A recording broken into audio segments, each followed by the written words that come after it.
Hey guys, it's Barbie with Two Friends in the Bible. I should have had this recording up already. We were supposed to put it up on Wednesday, but I was late getting it recorded. I've had a bunch of doctor's appointments, scans, all that good stuff. And so been super busy. So this is actually going to go up on Friday, Friday the 18th. And it's going to be the third part of the Alamo cult. It's going to be the third and the last part of the Alamo cult. And if you haven't watched the first two parts, I highly recommend watching that before you watch this one so you'll understand what's going on. But we are going to finish it up today. And so let's get started. When we did our last video, we were talking about Tony. Susan had passed away at this point, and he was already being sued by the Labor Department for $19 million for not paying his employees. And, after Susan passed away, he did exactly what she was afraid of. Not that she was any better, but she wasn't quite as crazy as he is. But right after she passed away, I apologize, I've had sinus issues. He started using cocaine and traveling the world, but he still recorded his messages, his sermons to go out to all his people. So he would, record his sermons and send it to the people so that they would still get to hear his messages, even though he's traveling the world at this point. And by this point, he ends up going to court for the $19 million suit for not paying his employees, and he loses this suit. So he is indeed going to have to pay this $19 million lawsuit. Well, in addition, now after this lawsuit went forward, the IRS decided to start investigating Tony.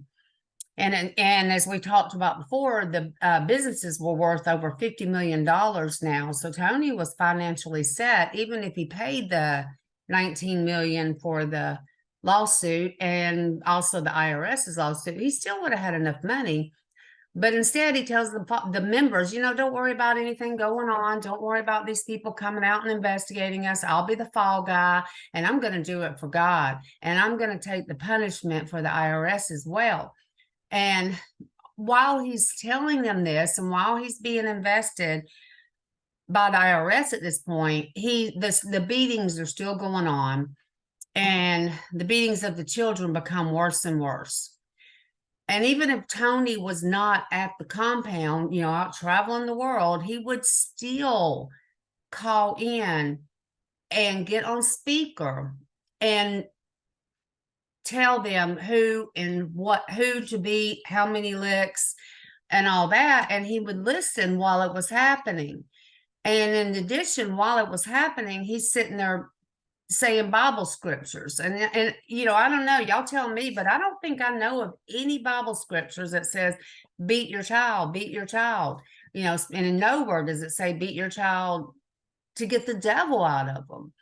So I don't know where he was getting all his information, but like I said before, we apparently don't have the same God or the same Bible.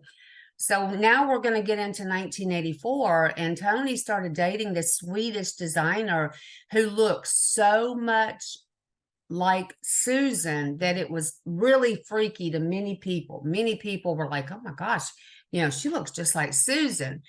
And after after they dated for a little while, he proposed and they got married, and they moved to the compound in Arkansas, and his new wife hated it, absolutely hated it. She was a Swedish designer.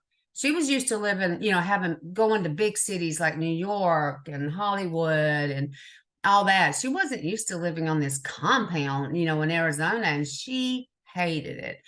Well, while she was living there, though, she introduced Tony to fashion designers, and they began making these jackets. And we spoke about this in the beginning of part 1 of the video. And the members and the children especially were used to make these jackets with no pay, but money was pouring in for these jackets. People like Michael Jackson and so many others were literally buying these jackets up. I mean, they just became huge. But now, in defense to them, they had no idea that children were making these jackets at all, none. But they were selling like wildfire. And then as soon as, the celebrities were wearing them, obviously regular people wanted them as well, because they're going to buy what celebrities have. They want to look like them, so they're going to buy it. Well, during this time, while the jackets were getting huge and stuff, Tony and his new wife's marriage fell apart. And it was very obvious to so many people that he was trying to replace Susan as a look-alike. He was telling people that she was going to come back to life, even though she was decomposed. He was still telling people that Susan's going to come back to life. And so this new wife looks just like her. But she had no personality like Susan. She was nothing like Susan. She had no interest in this compound, in this cult, in going to the church on Sunday, doing these recordings, any of it. She had no interest at all. So she doesn't even realize what's going on with the beatings and whatnot, because she doesn't ever go down there. She's no interest. None. And when she met Tony, he was traveling the world, and that's what she saw. And that was, going back to this compound and him wanting her to get involved with this cult was just not her thing. So she's like, no, I'm not going to church. I'm not getting involved in, or going to church, but to the cult church. I'm not getting involved in any of this. I have no interest. So when she would say, no, I'm not going, Tony literally would beat her severely. I mean, he severely beat her like they beat Chris. I mean, bad. And so she finally got away and left the cult, and left Tony, because she was never involved with the cult, but she did leave, and she left him and got away without him realizing it. And so for years, just like Chris, the cult followed her. And so she was constantly in fear of being, being killed or worse, or not worse, killed, but, she was in fear of being killed. But after a few years, it finally stopped. But while all this is going on, Tony had this $19 million, it was Department of Labor settlement, and he appealed it to the Supreme Court, but the Supreme Court actually upheld the ruling and required Tony to pay all the $19 million. Well, 4 months later, the IRS's investigation was done, and they ruled that he owed back taxes, and he was ordered to pay $7.9 million in 1988. So 19 million to Department of Labor, and then 7.9 million in taxes. If you remember, they went all the way back to 1970 when they got the religious exemption. And so they're taking that back. So now he's required to pay all that. Well, so even when all this was going on, Tony's still doing Tony. And right after the IRS's investigation ruled that he owed that money, he was now being charged with child abuse. Thank goodness, right? Finally. There was a boy, his name was Justin Miller, and he lived on the compound with his mother and father. And the father's name was Kerry. And when they moved to the compound, now Kerry and his wife, which I don't know her name, but Kerry and his wife actually adopted Justin when he was 5 years old. Okay, and by this point, he's a few years older, and then they move on to the compound. But pretty quickly, Kerry's like, the father, he's like, this doesn't feel right. Something doesn't feel right. Something feels weird. I'm not liking this. And so he wanted to leave with his family. He's telling his wife, look, we got to go. We got to go. I'm in fear of Justin, because at this point, Kerry had started hearing about the beatings, and he was worried for his son, Justin, and his wife and himself, because, he didn't want his family beat.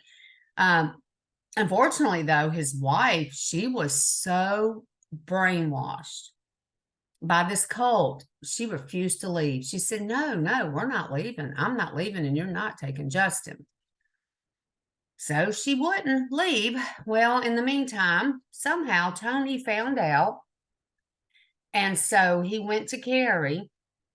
And then also, when Carrie and his wife and son Justin moved onto the compound, so did Carrie's brother, his wife, and two children. So you got two brothers, their wives, and their children. So it's three children total.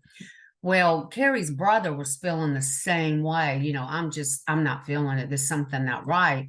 But Tony found out before he could get his son and convince his wife to leave. And so Tony had Carrie and his brother kicked off the compound, but two wives stayed with the three children. And so when they were being kicked off, Carrie and his brother didn't have any choice but to leave. But they went out and they regrouped a little bit, and they were like, okay, what are we going to do? We got to get our family out of there, especially the kids. And so what they did is they returned one night because, they know the compound, and they know the compound's got 24/7 guards, but they also know where these guards are and that type of thing. So they knew how to sneak into the compound. And so that's what they did. They returned with plans to sneak in and get their children and possibly the wife. Well, while Carrie was in his tent with his bunker with his wife, he's going to get Justin. And then he decides, I'm going to try with the wife one more time and see if she'll come with me because I'm really concerned. Well, the wife, still incredibly brainwashed. And so she starts screaming for the guards. And so Carrie and his brother had to take off to get away because they knew they'd be beat at that point. They didn't get beat the first time, but they knew they would this time. So they take off, and Carrie and his brother are able to escape. But unfortunately, they were not even able to get the children. And Tony, he's worried, at this point, okay, they've come back to try to get the wives and children. So now I'm concerned they're going to do this again. So he took Carrie's wife and his brother's wife and the three children and moved them over to the compound that's still in California. So it took a little time for Carrie and his brother to figure out where their children were. And at this point, I think they've just pretty much given up on the wives, but they know that their children they are in this compound in California. They figured it out, and they're concerned because they know eventually their children are going to get beat. And this was not spanking. This was not a couple licks on the bottom. This was, a lot of licks. I mean, it was a lot. So they go to California, and this time, instead of trying to sneak in on their own, they go to the authorities in California to assist. And if you remember, the Los Angeles Police Department, Los Angeles Sheriff's Department already knew some things about this cult, but not the extent of it. So they go in and under child abuse against the children. Against the children. And so they go in and they're able to get the three children out, and they're reunited with their fathers. And again, the wives did not come. Well, after they're out of there, Justin tells Carrie about being severely beaten. It was just a couple months before, because remember, they took off from Arkansas to California, and Carrie and his brother had to figure out where they were. Plus they had to get to California, and they had to get places help. So it took a little time. Sorry, I got a little nap. So it took a little time. And so during that time, Justin was beaten. And it was because they asked him, do you love your dad? And he's like, yeah, I love my dad. So there you go. That's why he's beaten. So in order for them to beat him, three grown men. Okay. So by this point, he's 11 years old. Three grown men take and hold Justin down. And they took that big paddle that has the holes in it, and had all the children line up, including all the members, while Tony's on the phone doing Bible scripture. And they took that paddle and they beat that child 155 times while the children were instructed to watch. In addition, his mother watched. And during one of the time while he was being beaten, and of course they're taking his pants off and everything. I mean, he's naked when they're doing this, so it's even worse. He looks up and he sees his mom, and he just looks at her and says, "Why? Why are you doing this?" And she told him, "Shut up and take it. Needs to get the devil out of him." So anyway, thank goodness Justin got out of there. And it took him a long time to heal physically from this. And then in addition, Tony reading all these scriptures to Justin while he's being beaten. So when Carrie gets Justin out and gets home, and Justin tells him the story, and I'm sure there's some scars and still some healing going on, Carrie goes to the police and he reports this. And at this point, Tony has an arrest warrant put out for him for child abuse. Yes, but at this point, he was currently in New York promoting his jackets. And he hears about it, that they've gotten an arrest warrant for him. So he runs. He's on the run. And so during this time while he's on the run, Justin tells his story to anyone that will listen, because he wants people to understand what this cult is about. So he's telling his story to everybody. So Tony's on the run. And so during this time while he's on the run, the brothers, Carrie and his brothers, file a civil lawsuit against Tony. And this was in 1990. And by this point, Tony had been on the run for 2 years. And when this lawsuit was done, Tony he was on the run. So, he didn't show up for court. So pretty much automatically lost that suit. And they award the brothers $1.8 million. The problem is Tony's gone. So how are we going to collect for that? So even on the run, even during this time, he's already got the Department of Labor suit. He's already got the IRS, now child abuse. He is still he's on the run for 2 years. Now he's got the civil suit against him, but he's still recording them sermons and sending them to the compound. And if you know what VHS recordings are, what he would do is he would record on these VHS recordings, and he would send it to all the compounds. So every week they could post these sermons up. And of course, it's beat the devil out of them, yada, yada, yada. And he's also still ordering beatings. Don't forget about the report list. People are still telling on themselves. Children are telling on themselves. And then they report to Tony, and he orders the beatings. And at this point, there was not enough information for the police just to go in and go after this compound. It's Tony they're after. He's on the run. And they don't know that this is going on, that he's still doing the beatings and stuff, because no one's coming to them. Well, the authorities decided, the best way for Carrie and the brother to get their reward money is for them to seize property at the Georgia Rod compound in Arkansas. And so that they thought, we can go in, we'll seize some of the assets. And while we're there, we can kind of snoop, because they didn't have enough for like a search and see, a search warrant or anything like that. But they're like, if we go in and seize this because he's owed this 1.8 million, then we can at least kind of snoop a little bit. Well, Tony finds out. I'm telling you, there was someone feeding him. And so he instructs but he only finds out right before it happens. So he instructs his members, run, leave everything, and just scatter across the United States, and we'll get back together later. And it was such a short notice that, the women were in the kitchen cooking and all this stuff. And so they didn't have a chance to even do anything. And so when the agent showed up, there were still over 300 people in this compound who started just running, trying to get away. And then while the police are there, they find Susan's mausoleum, but her body's gone. So Tony had ordered members to bring the body. I just don't know. Anyway, Tony believes if he keeps her body, he keeps control. Because remember, she's still telling him things. So he's still keeping control because he's got the body.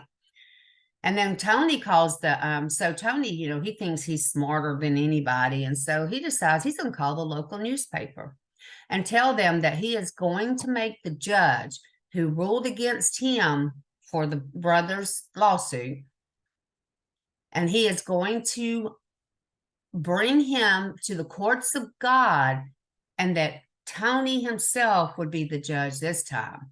And he is going to find this judge that ruled against him guilty, and he's going to hang him around his neck until he was dead. Well, that was pretty bright, wasn't it? Yeah, you call the newspaper, you're already on the run, you have a warrant to arrest against you because of abusing the child, and you're on the radar now for this compound, and you're going to threaten a judge.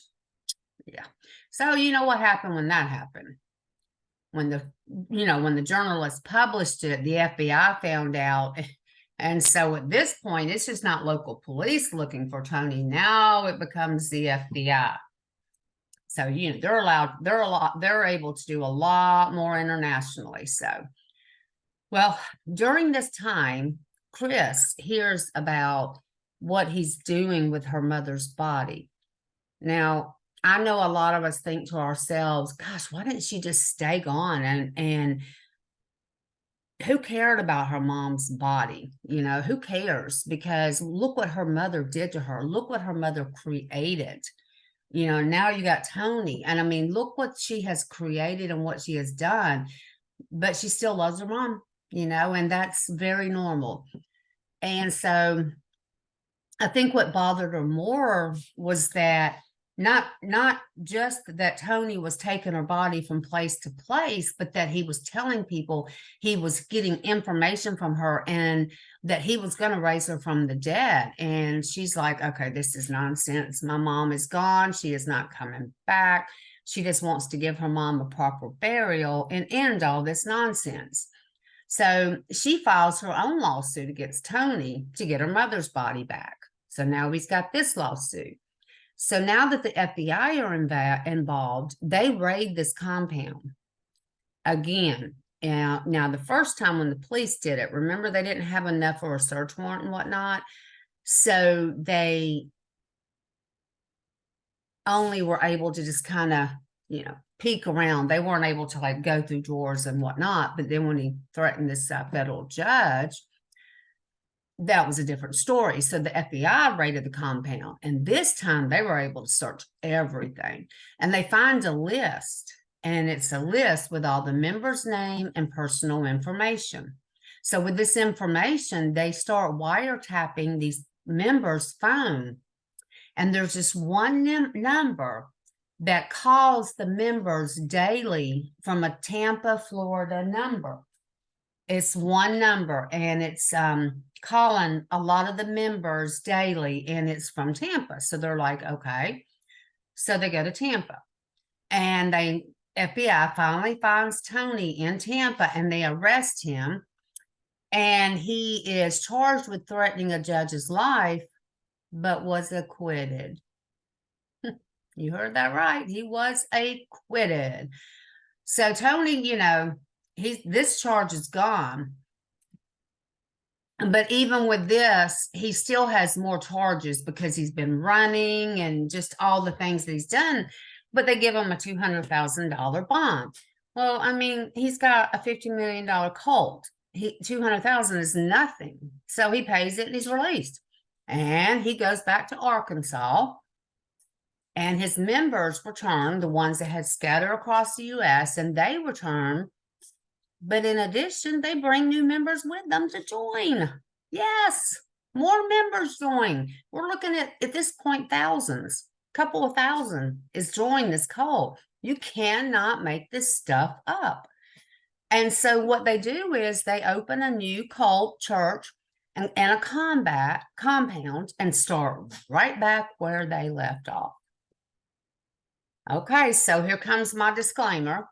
The next part that I'm going to be telling you about could be very triggering for some. It's going to involve sexual abuse of children.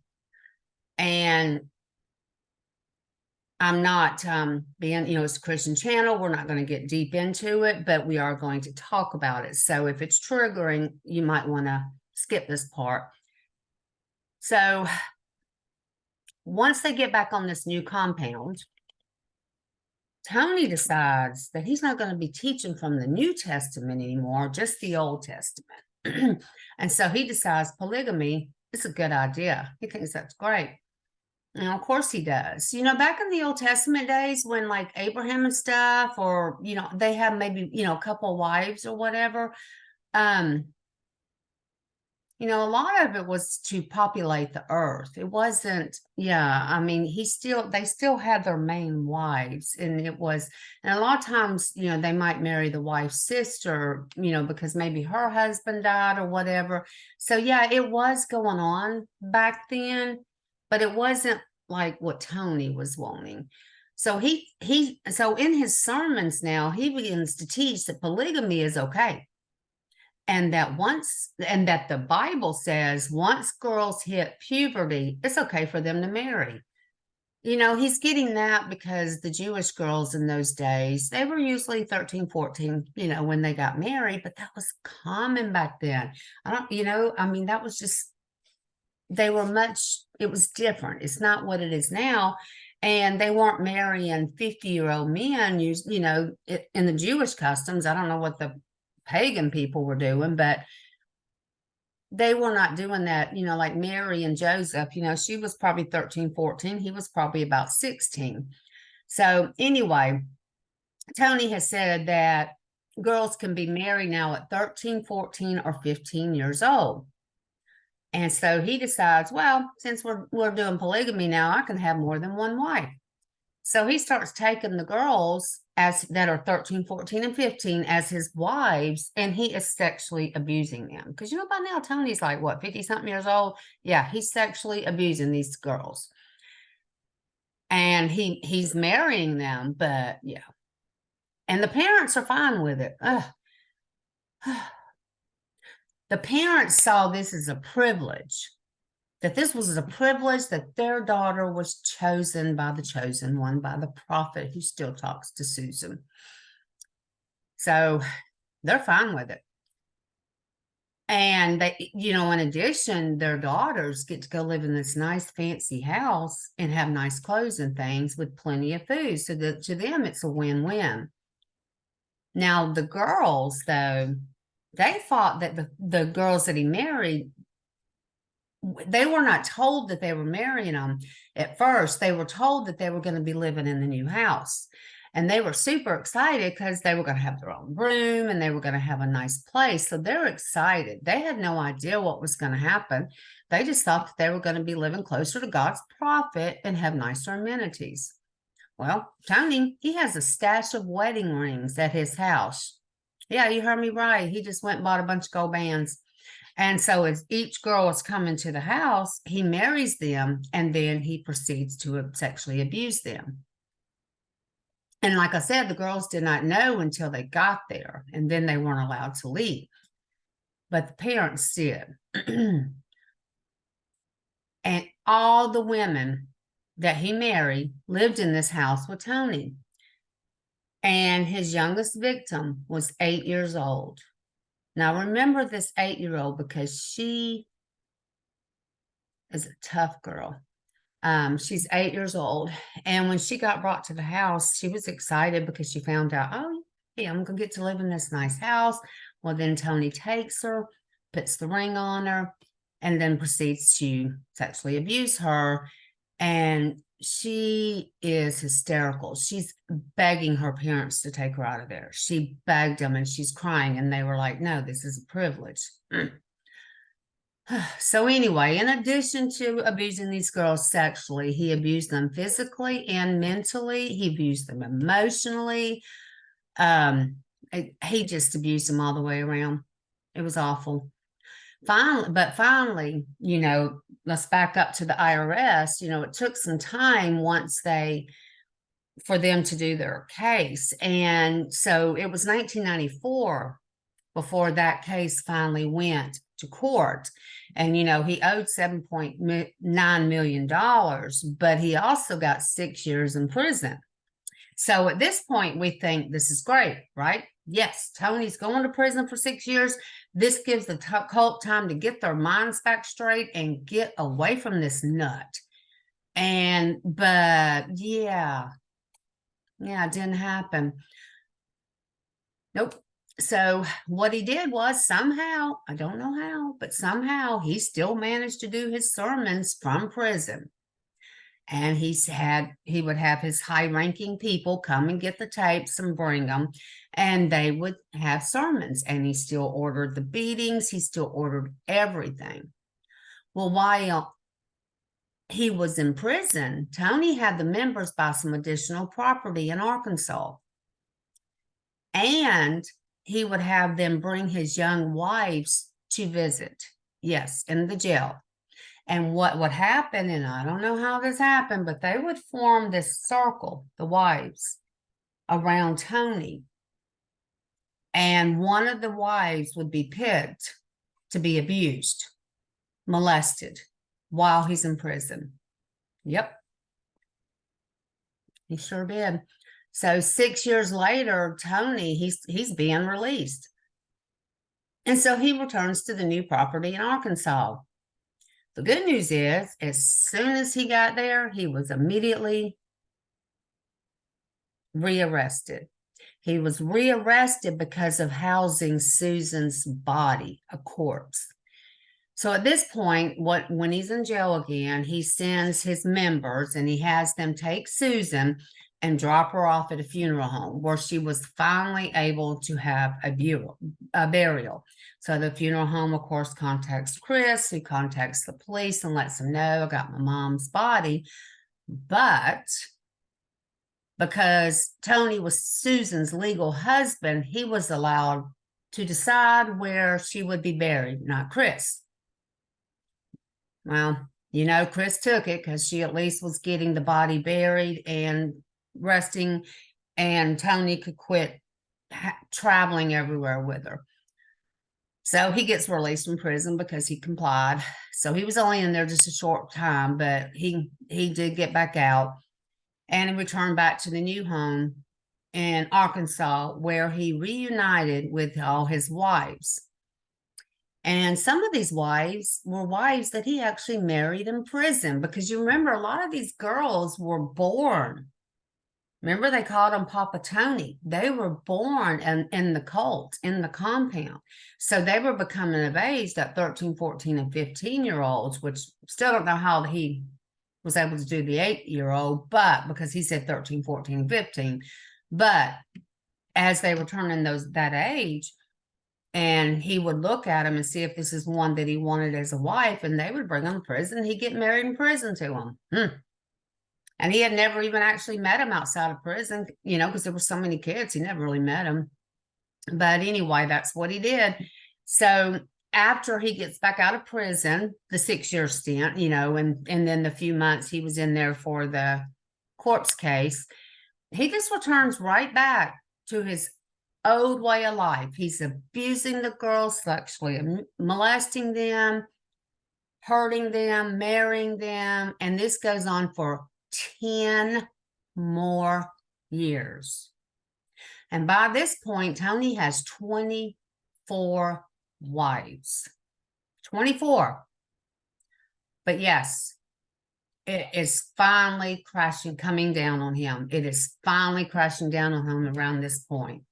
So now, because one of the things he had also started doing is he started collections of new pictures of his underage wives. So now you're looking at pornography charges, you know, for underage.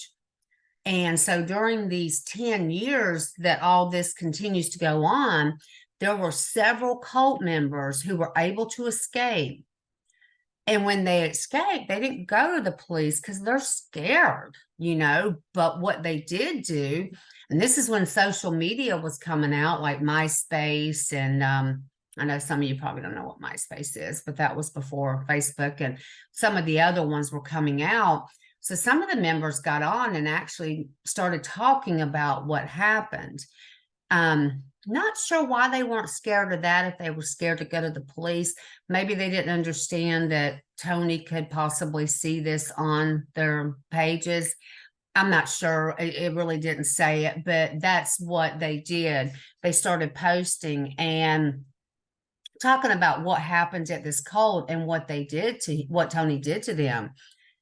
And they talked about the sexual abuse as well. And this made its way to the FBI again.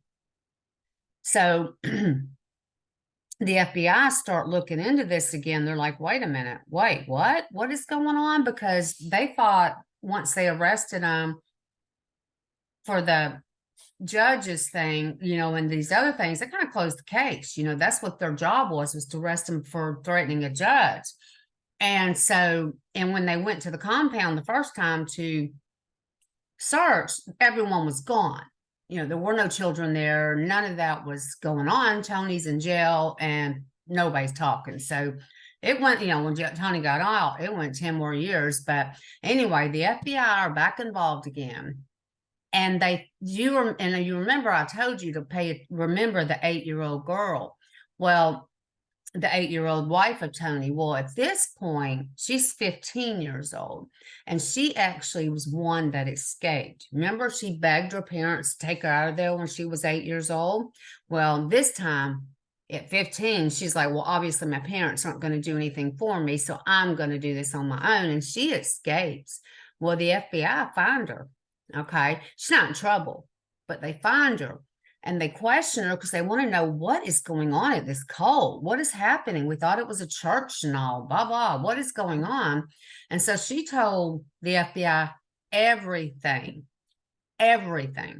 including a story of an 11-year-old girl who Tony took across state lines and abused her. So now you got more charges that they can add to it because he's crossing state lines to get minors.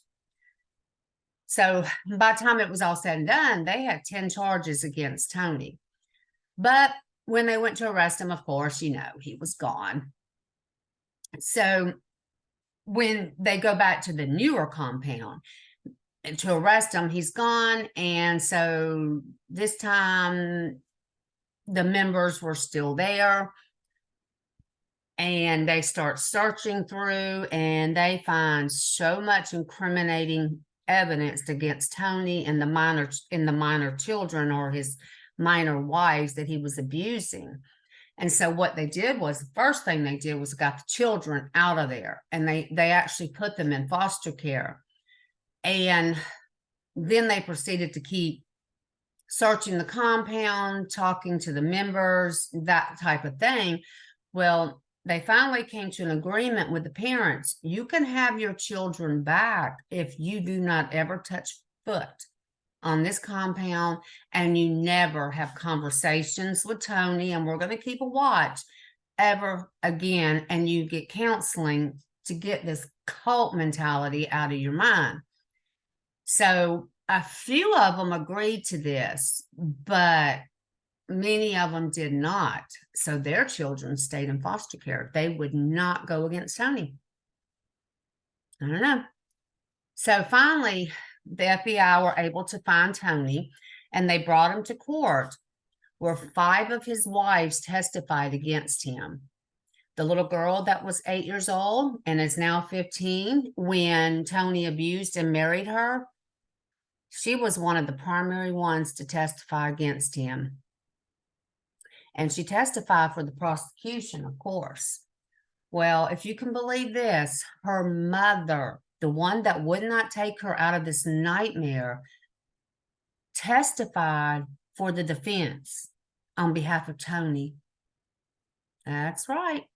And her mother proceeds to tell the court that her daughter is nothing but a liar. She lies all the time. She's not telling the truth about Tony.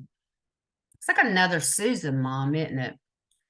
This is the little girl that begged her mom, please take me out of here. Ultimate betrayal by your parent. So finally, Tony was found guilty on all charges, and he was sentenced to 175 years in prison. And this was in 2009. Now, remember, this cult technically started in 1966 and became a religious organization around 1970. So you're looking at like 40 something years that this went on.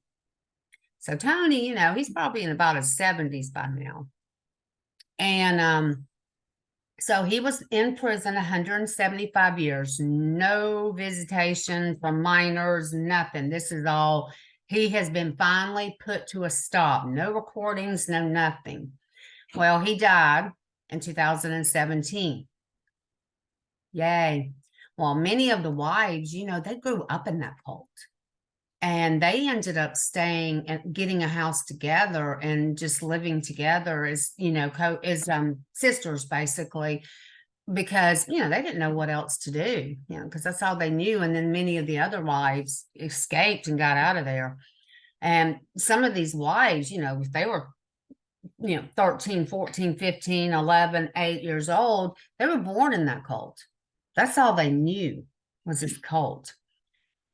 And so a lot of this was normal to them, but thank God some of them realized this is not normal. This is not normal. And that little 8-year-old girl that testified and brought him down at 15, 16 years old, she was 15 when she escaped, but I think it was 16, maybe 16, 17 by the time I went to court. Can you say brave little girl? I wished I knew her name because I don't know how she's doing. I pray she's doing well. I think she is. I saw a YouTube video. There's another man and his wife that actually owns this compound now. And I think they're opening it like for some weddings and things like that. Because, it was a beautiful area. And he's tried to sell it, but just to no avail. Nobody really wants to be connected to what that place was. It was horrible. Well, one of the things him and his wife did was they invited many of the cult members back to have a reunion and see how they were doing. Not to start the cult back, but to have a reunion and see how they're doing. And if you look that up on YouTube, you can probably find it. I apologize. You can probably find it. And it's interesting because now they kind of have like a yearly get together, and see how everyone's doing, how everyone's feeling, that kind of thing. And he lets them use the property for that. And when they first went back, there were several of them was just like, oh, I don't know if I can go back there. I'm afraid it's going to trigger some of the things that I'm just now fixing, all this counseling I'm going through. And then I'm going to go back to the place that caused me to be in this counseling. And then they decided, you know what, I need to face my demons. I need to go there and see that this is just a piece of property. This property did not do this to me. Tony and Susan Alamo and their high-up ranking cult members did this to me. My parents did this to me. And they did. And most of them are doing good. There's some that I believe committed suicide, but others, they're doing really well. So anyway, that is what is going on. And the cult is still active today with members, but very few. And it's not like it was before because obviously there's no Tony, but there are still many members that stuck together, like the sisters, the wives living together, that kind of thing. But it's not like it was before. So I hope you guys really enjoyed that. That is the Alamo cult. And again, the reason that we did this is we just want people to understand that just because somebody says, God said do it, Jesus said do it, that does not mean it's true. And I don't care if it's your preacher, your pastor, your whatever, priest, whatever they're called. It tells you, you check the scriptures and you make sure that it is right. Jesus tells us to watch out for false messiahs, false prophets, false teachers, and you should always test the spirits. And so just because someone tells you polygamy is okay or whatever. Go to the scripture and check it. Okay, guys, I hope y'all enjoyed it. Leave me a comment. Let me know what you thought of this cult, what you thought of this series. It's a 3-parter. You know, it was kind of long, but let me know what you think about it. And, you know, if you want to hear some more stuff like this, let us know. Sometimes it's, you know, we love to teach about the end times and eschatology and Jesus, and you know, Jesus coming back and Jesus's first coming when he was, you know, on the earth, the gospels and Paul. We love doing all of it. But sometimes it is kind of neat to hear something else. So just kind of let us know if that's something you're interested in. And if you would leave a comment and subscribe, please, we would so appreciate it. Y'all have a good one. Bye-bye.